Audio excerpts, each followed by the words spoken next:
Olá pessoal, tudo bem? Meu nome é Danilo Pereira Neto, sou cirurgião plástico aqui em Curitiba e eu fui convidado a tirar algumas dúvidas a respeito de um assunto tão amplo e tão desafiador na área da cirurgia plástica, que é a cirurgia plástica após a cirurgia bariátrica.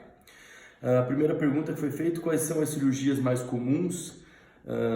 Geralmente, as cirurgias mais comuns nesses pacientes pós grandes perdas ponderais são as cirurgias de contorno corporal, que são elas a mama, o abdômen, o braço e a coxa.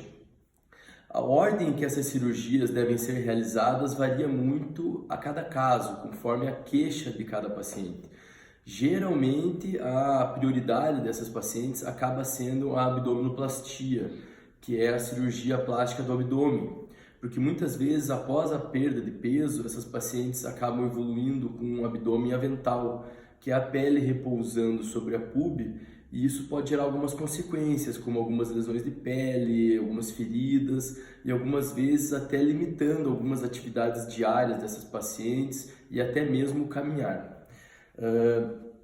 A segunda pergunta foi: quanto tempo após a cirurgia bariátrica que é possível ser feita a cirurgia plástica? Geralmente é indicado uma estabilidade de peso de pelo menos 6 meses. Então isso varia muito conforme o procedimento bariátrico que foi feito, se foi feito um sleeve ou um bypass, mas geralmente isso daí acontece em torno de 1 ano e meio a 2 anos após a cirurgia bariátrica.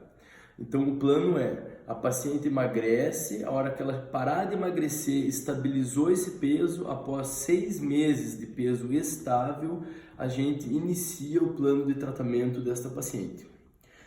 A próxima pergunta é com relação à abdominoplastia em âncora, quando que ela é indicada? Então assim, quando a gente fala em abdominoplastia é um termo genérico à plástica do abdômen. Então dentro desse leque de plásticas do abdômen existem várias técnicas, como a mini abdominoplastia convencional e dentre elas a abdominoplastia em âncora. A abdominoplastia em âncora está indicada nas pacientes que têm maior flacidez de pele no abdômen, quando a gente quer tratar essa flacidez tanto um componente horizontal como um componente vertical.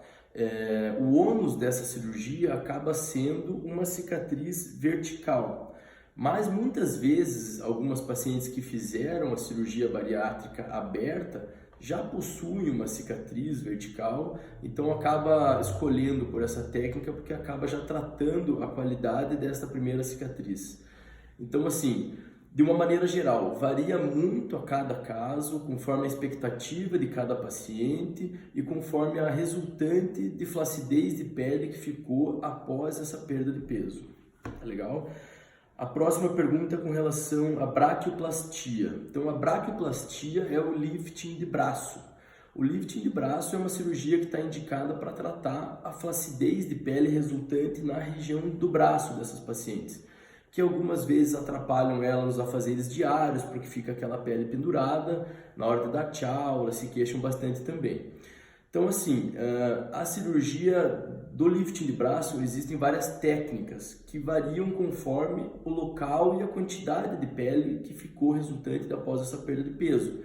De uma maneira geral, essa cirurgia ela é realizada com o posicionamento da cicatriz resultante aqui na face interna do braço, na região do sulco do bíceps, e a extensão dessa cicatriz varia muito conforme a quantidade de pele que ficou sobrando depois que essa paciente perdeu o peso. Então assim, algumas vezes ela pode se estender até a região do tórax, ok? Mas como eu disse, tem várias técnicas e varia bastante conforme cada caso e aonde que essa pele está sobrando. Por último, a cruroplastia. A cruroplastia é o lifting de coxa, tá? Ela tem um princípio bastante parecido com o braço, só que na região da coxa.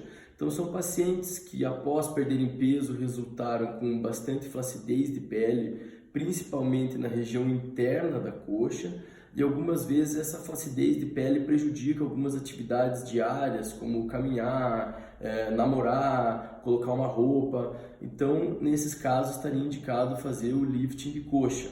O lifting de coxa também varia bastante conforme a quantidade de pele e a localização em que ficou pele sobrando. De uma maneira geral, a cicatriz fica resultante na face interna da coxa e pode ou não ter um componente vertical ou um componente horizontal. Tá legal, pessoal? Estamos aqui à disposição.